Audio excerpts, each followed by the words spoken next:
Welcome to Marketing is Broken, where we curse bad marketing like a slow driver just chilling in the fast lane. Let's check out this week's top story. This week, our attention was drawn to a blog post by Jared Shelley on the Convene.com blog. He asks, how long is too long to commute? In his article, he cites some pretty compelling numbers to make the case against the daily ritual for about 45% of all Americans. First, the average commute is about 26 minutes and counting.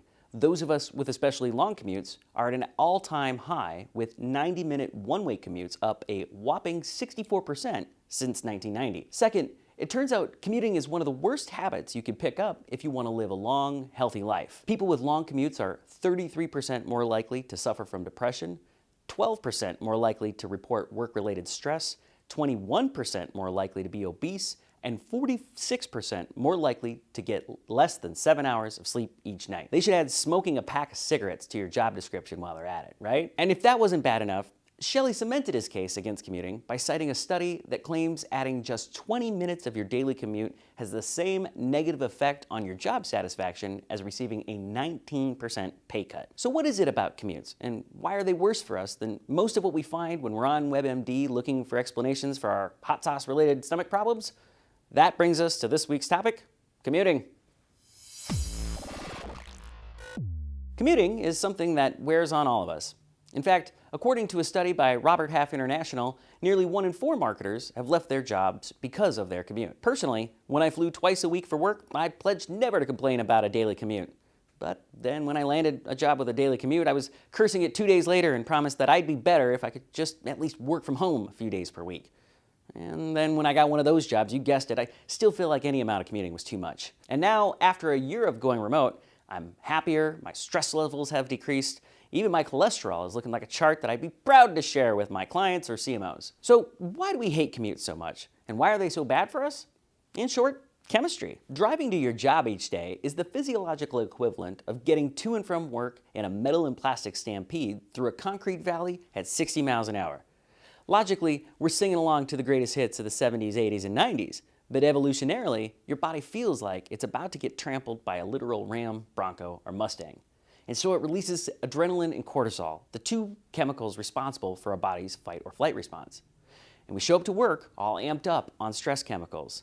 The lizard brain takes over, and as marketers, there's nothing worse for creativity. How are you supposed to have a good day like that? Fast forward to later that day, and you get to do it again, just in time for dinner with the family. If you think about it, it's kind of amazing we allow ourselves to participate in this twice daily stress ritual as a society. So what's the answer then?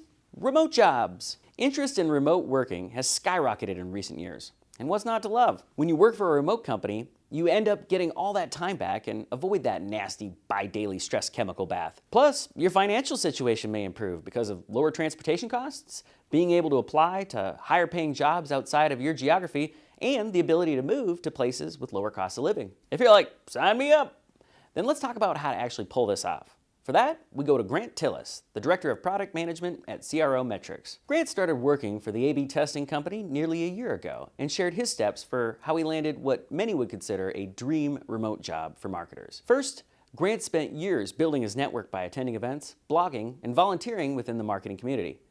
People tend to discount the value of networking because there's often no immediate value, but in any job search, remote or otherwise, it's always good to know someone who knows someone. Second, Grant perfected how to search for companies that offer the benefit of working remote. Browsing sites like remote.com, adding the word remote to job searches on LinkedIn and other job sites, and searching for jobs on niche industry websites like growthhackers.com were the primary means Grant used to find opportunities. And third, don't be afraid to reach out. When Grant contacted Chris Newman, the CEO of CRO Metrics, about potential opportunities, it turned out the company was looking for someone like Grant just at that moment. And so they hired him. Right person, right time, and a lot of hustle. Great job, Grant. Going remote isn't for everyone, but if it's something that interests you, follow the steps that Grant took, and you'll increase your chances of ditching your commute and landing a job you can do from the comfort of your own home. And when you're less stressed out, that's how you can help fix marketing. We'll see you next time. Thanks for watching Marketing is Broken, brought to you by Brandish Insights, the world's first brand analytics platform. We're like Google Analytics for brands. Catch this weekly show by subscribing to our YouTube channel or by visiting brandishinsights.com to learn more.